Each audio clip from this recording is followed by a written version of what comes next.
Fala galera, beleza? Bom, vamos para mais uma aula de lógica de programação e dessa vez nós vamos ensinar funções e procedimentos. Bom, o conceito de função é o seguinte: funções nada mais são do que formas de otimizar e melhorar a qualidade do teu código de forma a simplificar a escrita dele e reutilizar quando necessário. É um código embutido que está sempre pronto para uso e reuso.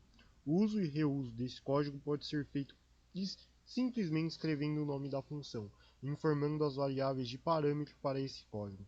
Bom, eu acredito que essa explicação básica, ela ficou bem simplificada, né? Basicamente, uma função nada mais é do que um trecho de código pequeno que ele pode ser reutilizado em vários lugares diferentes. Basicamente isso. E você pode simplesmente reutilizar esse trecho de código informando o nome da função e informando os parâmetros dessa função. Basicamente isso. Bom, e alguns exemplos assim que daria para você explicar um pouco funções seria, por exemplo, na questão da comunicação, principalmente via e-mail e via WhatsApp. Por quê? A comunicação via e-mail e via WhatsApp funciona da seguinte forma: tipo, você pode escrever uma mensagem muito grande, daí de repente você pode encaminhar essa mensagem para muitas outras pessoas. Cara, a função ela opera da mesma forma. Basicamente, tipo, o seu trecho de código seria basicamente igual à mensagem. Por exemplo, eu vou escrever uma mensagem lá no meu WhatsApp web para mim mesmo, eu posso encaminhar para os meus amigos quantas vezes eu quiser. Basicamente isso. Da mesma forma, a função, cara, você pode literalmente colocar em qualquer ponto que você quiser. A segunda coisa aqui, por exemplo, que envolve função, é a automação de código. Isso daí é óbvio, cara. Isso daí é óbvio. Pois, como eu falei, é um trecho de código que vai poder ser reutilizado em vários lugares. Outro exemplo é o algoritmo da rotina. Por exemplo, se você escreve, aliás, se você escova os dentes mais de uma vez, se você faz comida mais de uma vez, não tem sentido de repente você ir lá e você escrever o algoritmo todo de escovar os dentes. Não, basicamente você vai pegar um trechinho desse código, você vai colocar numa função separada e você vai chamar essa função dentro do seu algoritmo de rotina. Enfim, bom, o exemplo clássico de uma função é basicamente esse. Como vocês podem ver, tem esse código todo aqui, né? Daí o que eu fiz? Ao invés de eu estar reescrevendo esse código todo, o que eu estou fazendo é o seguinte: eu estou chamando a função escrever nome, que é a função com esse nome aqui. Vou até mostrar para vocês aqui no meu Portugal Studio. Espera aí. Para ser mais exato, é esse exemplo aqui. E como vocês podem ver, funciona bonitinho. Ao invés de eu ter que escrever todo esse texto aqui, eu posso simplesmente escrever esse escrever nome aqui e tá tudo certo. Vai funcionar da mesma forma. Enfim, é basicamente isso, galera. O negócio é mágico, sabe? E as funções também, de certa forma, elas trabalham com entradas e saídas. As funções, por muitas vezes, elas dependem de parâmetros. Elas são uma espécie de variáveis que você pode passar para a função todas as vezes que você vai utilizar a função. E o objetivo dos parâmetros é te permitir trabalhar com eles. Bom, você pensa, por exemplo, um exemplo de função com parâmetros aí é uma calculadora. Bom, para uma calculadora de dois números funcionar, por exemplo, você tem que passar o número 1 e você tem que passar o número 2. Em alguns casos você tem que passar a operação também. E basicamente, o que a função ela vai fazer? Ela vai simplesmente somar os dois números, basicamente isso. É como se o humano ele estivesse comunicando para a calculadora o seguinte: quais os dois números que ele quer literalmente calcular e qual a operação que ele quer calcular também. Enfim, é basicamente isso. Eu até coloquei um exemplo aqui de código para ilustrar para vocês, que eu acho que dá mais clareza, né? Bom, é basicamente esse exemplo aqui. Basicamente, o que eu estou fazendo nele? Eu criei duas variáveis, uma chamada número 1 e outra chamada número 2. Eu acho importante citar aqui para vocês o seguinte. Vou até voltar para o meu PowerPoint, que aqui eu posso fazer umas coisas bem legaisinhas. Por exemplo, basicamente o que está sendo passado como parâmetro é essa variável aqui. Essa variável número 1 e essa variável número 2. É como se no lugar desse N1 ficasse esse número 1 Na verdade, é como não. Esse N1, esse número 1, essa variável número 1, esse valor dessa variável número 1, no caso esse 10, ele está vindo para cá. Posso fazer até mesmo um outro esqueminha aqui para vocês. Tá vendo? Esse 10 está vindo para cá. E esse 5, ele está vindo para cá. Enfim, é basicamente assim que funciona. Vou mostrar na prática para vocês como é que está funcionando aqui. É claro, aos poucos, né? Enfim, não sei se deu para vocês perceberem, mas esse 10 ele literalmente foi para cá e esse 5 literalmente foi para cá. Enfim, é basicamente isso, galera. Basicamente isso. Função é uma coisa fácil de entender assim quando você entender outras coisas, né? Deixa eu despoluir o meu slide, né? Agora. E o escopo, ele está relacionado ao lugar onde uma variável vai funcionar ou onde você pode usar as variáveis. Eu quero trazer aqui dois exemplos muito clássicos assim do mundo real. Um exemplo das moedas e o exemplo dos idiomas. Bom, basicamente, o exemplo dos idiomas ele funciona da seguinte forma. Eu estou até aqui com o meu Portugal Studio aberto, né, para mostrar para vocês bonitinho. Bom, basicamente o seguinte. Qual que é a língua mundial? O inglês. Óbvio, né? Bom, pense o seguinte. Cara, pense que o mundo é esse escopo assim, grande. Pense que o mundo é isso daqui. Basicamente isso. Daí, de repente, o Brasil é essa função aqui, né? O Brasil, a gente fala português, mas é aquela coisa. Português não é falado, por exemplo, na Alemanha, mas o inglês ele já é falado na Alemanha. O inglês é falado na Alemanha por quê? Porque o inglês, cara, ele é a língua universal. Basicamente isso. Não sei se deu para entender a ideia, mas basicamente a ideia de escopo é basicamente isso. Essa variável em inglês também você pode chamar ela em qualquer outro lugar. Você pode chamar ela aqui, por exemplo, na função Brasil. Você pode chamar ela aqui na função França. Você pode chamar ela aqui na função Alemanha. E você pode chamar ela aqui nessa função para também. Enfim, basicamente isso. Mas essa variável alemão você não pode chamar ela em vários outros lugares. Ela só pode ser chamada aqui dentro dessa função. Basicamente isso. Se eu chamar ela aqui, por exemplo, na função Brasil, ela vai chamar um erro. Quer dizer, ela vai dar um erro. Pera aí.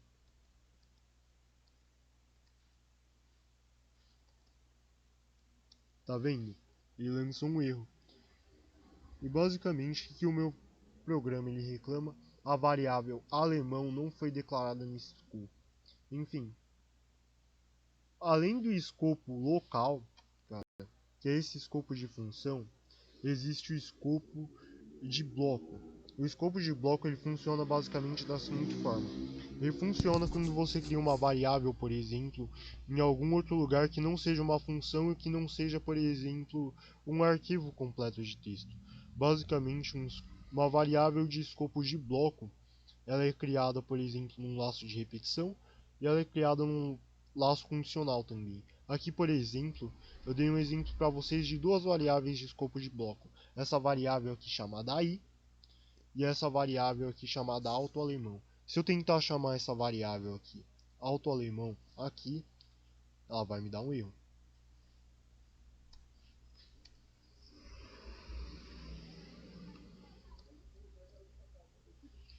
Tá vendo? A variável alto-alemão não foi declarada nesse escopo. Alguns dialetos do alemão não são falados em toda a Alemanha. Basicamente isso. Foi por isso que eu escrevi esse para aqui, justamente de propósito. E o alemão, cara, quer a gente queira quer não, ele só é falado na Alemanha. Isso quer dizer que o alto alemão, por exemplo, ele só é falado nessa região aqui. Ele só é falado na região do Para, basicamente isso. Um outro exemplo que eu posso citar para vocês é esse daqui, o exemplo das moedas.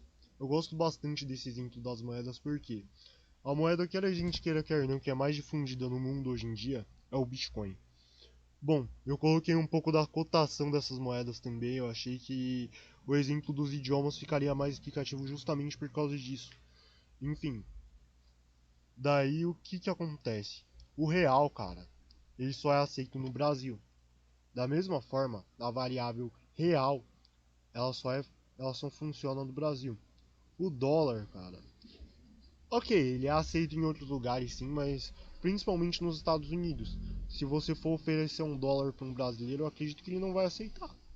Enfim, mas é basicamente isso. E é isso, galera. É isso.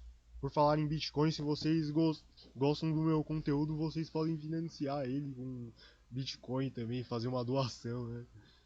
É isso aí. Enfim. Cara, é basicamente isso.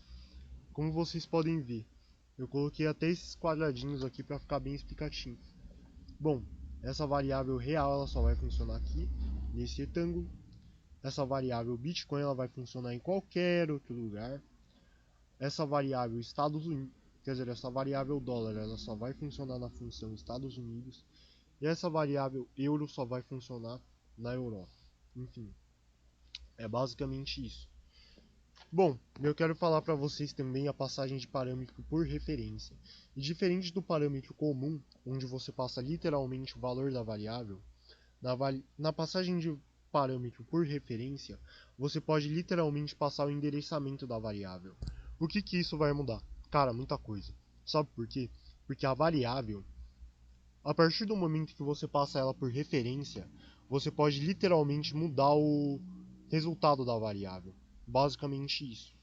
Um exemplo que eu vou dar para vocês é esse daqui, o somador. Bom, basicamente o meu somador ele faz o quê? Basicamente, esse laço enquanto ele vai terminar quando o número for igual ou maior do que 10. Basicamente, galera, eu vou explicar para vocês como é que vai funcionar bonitinho. Como sabemos, galera, essa variável número ela foi criada como zero, né? Daí agora, fica a função. O que essa função está fazendo? Ela está incrementando um número. Basicamente, galera, eu acho importante citar aqui, se vocês quiserem passar um parâmetro por referência, vocês podem utilizar esse e comercial ao lado da variável, ok? Enfim, daí como vocês podem ver, o que aconteceu aqui? Essa variável, chamada número, bom, basicamente o que essa função ela fez com ela foi o seguinte, ela somou mais um aqui, ela incrementou nessa função. Daí basicamente o meu programa ele simplesmente escreveu o número. Ele deixou para a função aqui incrementar esse número. Basicamente isso.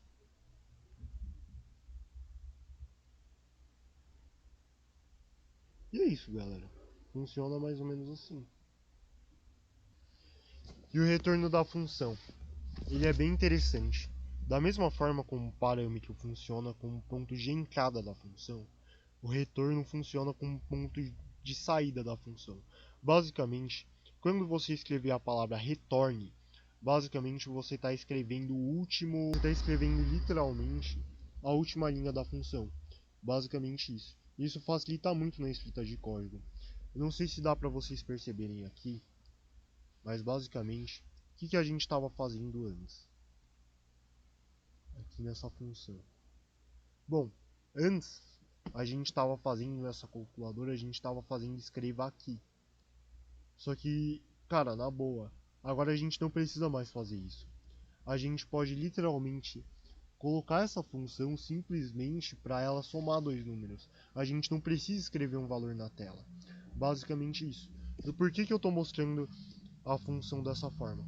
Galera, quando você está mexendo com uma interface web, por exemplo, você não pode fazer isso. Ou você, se você puder fazer entrada de dados em função, é um esquema de muita gambiarra, assim. Quando você está mexendo com APIs, você não pode fazer isso. Então, justamente para preparar vocês lá para frente, eu recomendo que vocês utilizem o return. Por quê? Cara, é muito mais simples vocês fazerem isso. Vou mostrar aqui na prática para vocês aqui. Basicamente, bom, essa variável número 1, ela está vindo para cá. E essa variável número 2, ela tá vindo para cá. E basicamente, uma coisa que eu acho que vocês esqueceram de perceber foi justamente esse retorno aqui. O que esse retorno ele tá fazendo? Ele tá vindo para cá.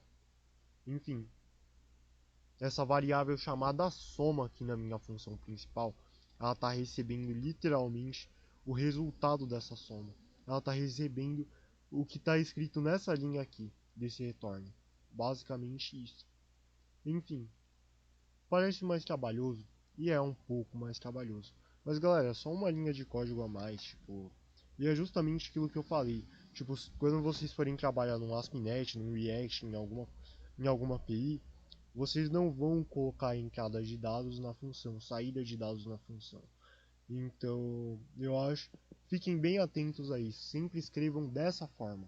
Basicamente isso. Eu ensinei do outro jeito, do jeito errado, mas é só por fins didáticos, basicamente isso. É por fins unicamente didáticos que eu fiz isso. Enfim. Enfim, é basicamente isso, galera.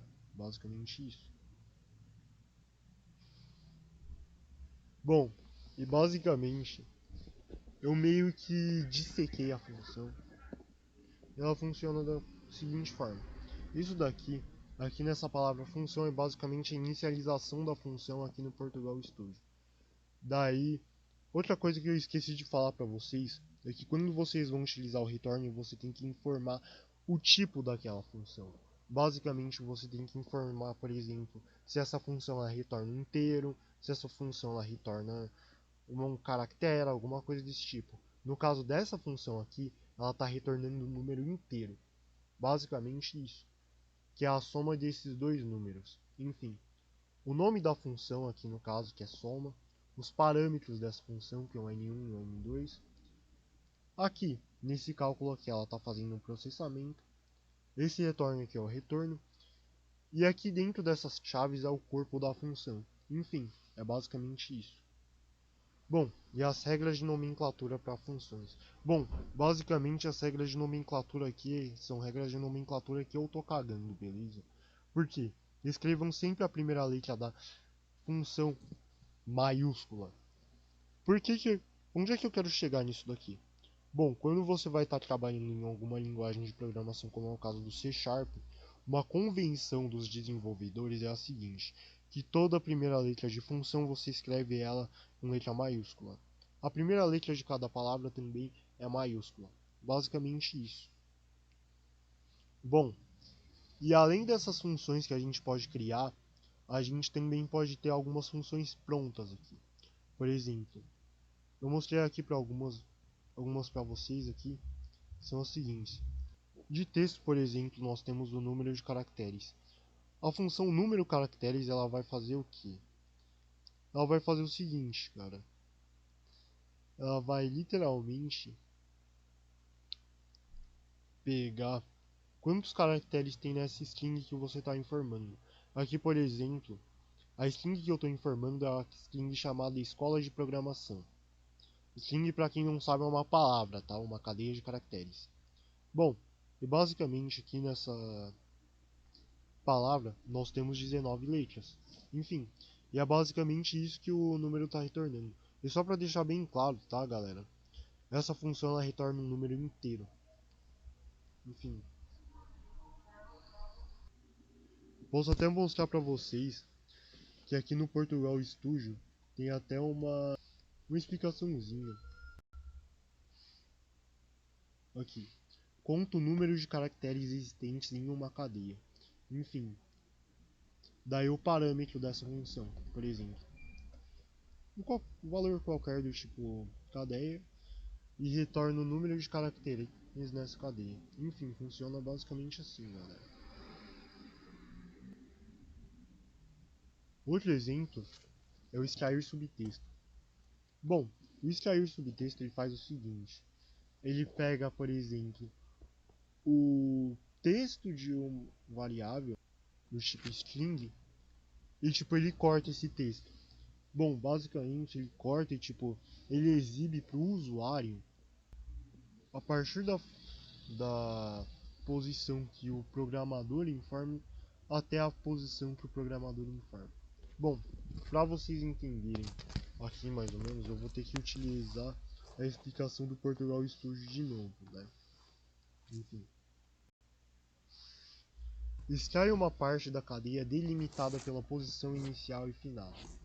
Bom, basicamente aqui, como a gente está mexendo com essa string aqui chamada canal, basicamente a gente vai fazer o seguinte: a gente vai cortar toda esse escola e toda essa programação e basicamente a gente vai exibir esse D aqui. Basicamente isso. Por quê? O caractere 7 aqui dessa string é o D e o caractere 8 é o E. Basicamente isso. Enfim, é basicamente isso. E tipo, na dúvida, sempre contem o número de caracteres que tem na sua string. 1, 2, 3, 4, 5, 6. Daí beleza.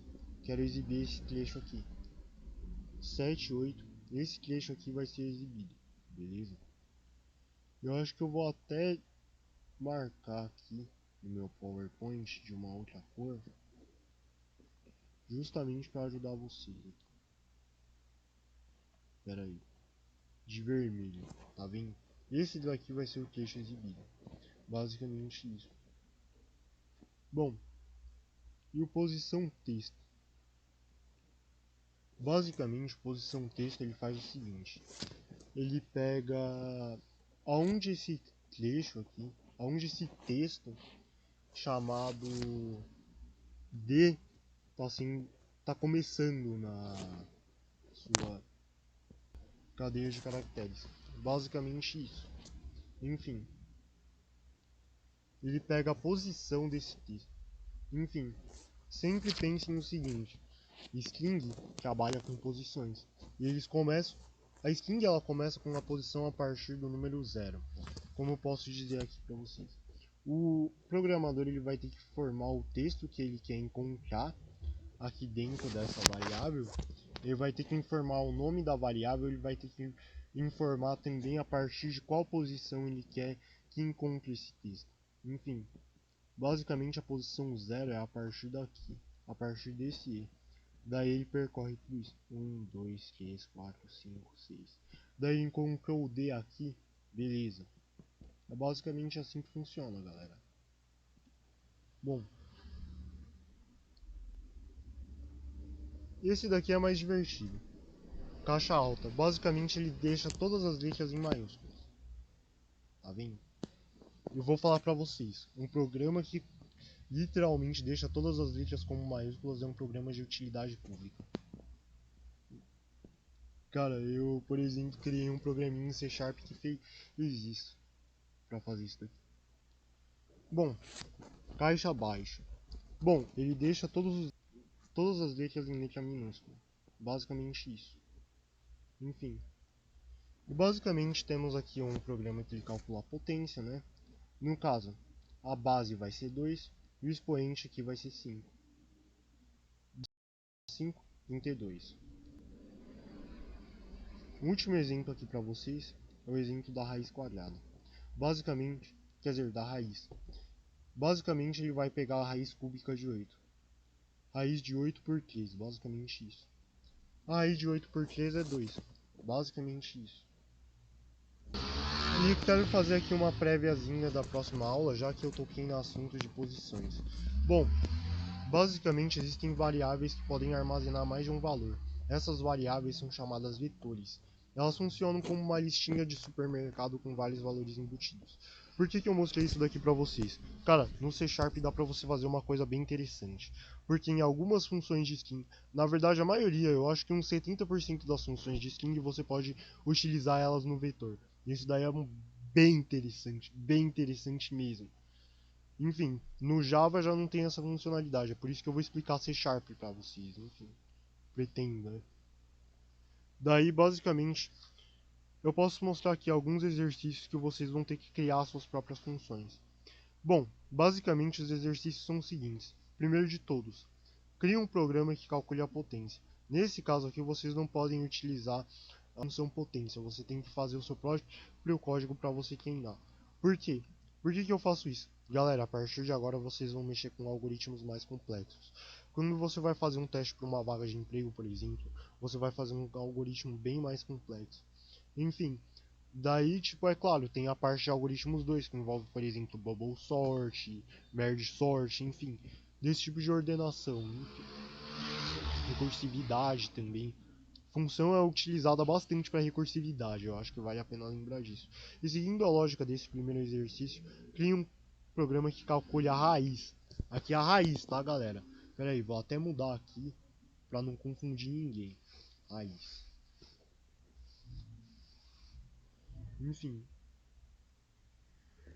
crie uma calculadora com as 4 operações matemáticas usando uma função. Basicamente, o que você vai ter que fazer vai ser o seguinte: você vai ter que criar uma função para cada operação matemática.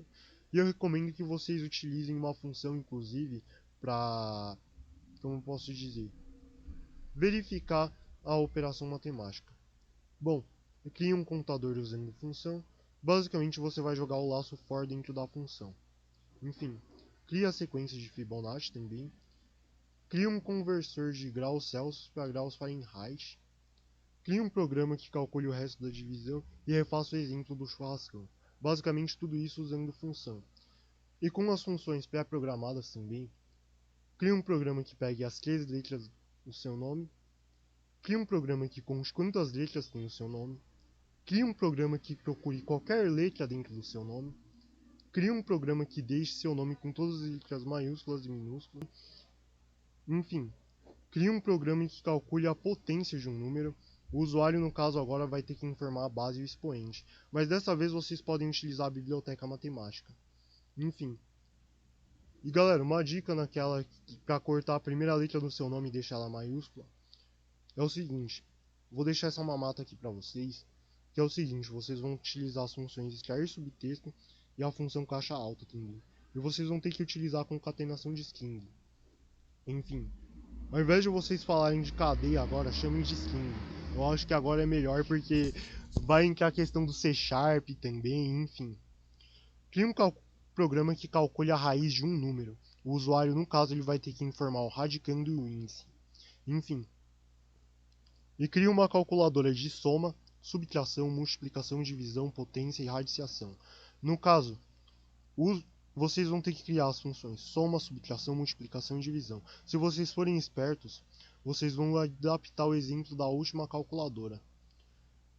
E aquela coisa também. Basicamente, se vocês forem espertos também, vocês vão utilizar as funções potência e radiciação. E vale a pena lembrar, o usuário ele deve informar todos os números envolvidos e a operação que ele quer fazer.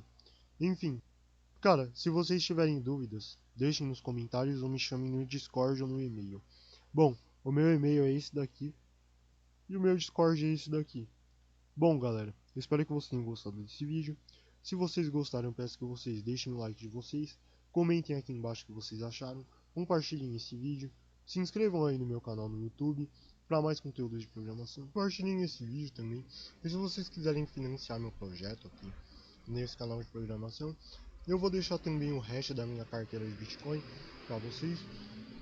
E ao mesmo tempo eu vou deixar o link do meu livro também, beleza? Falou, gente, tchau.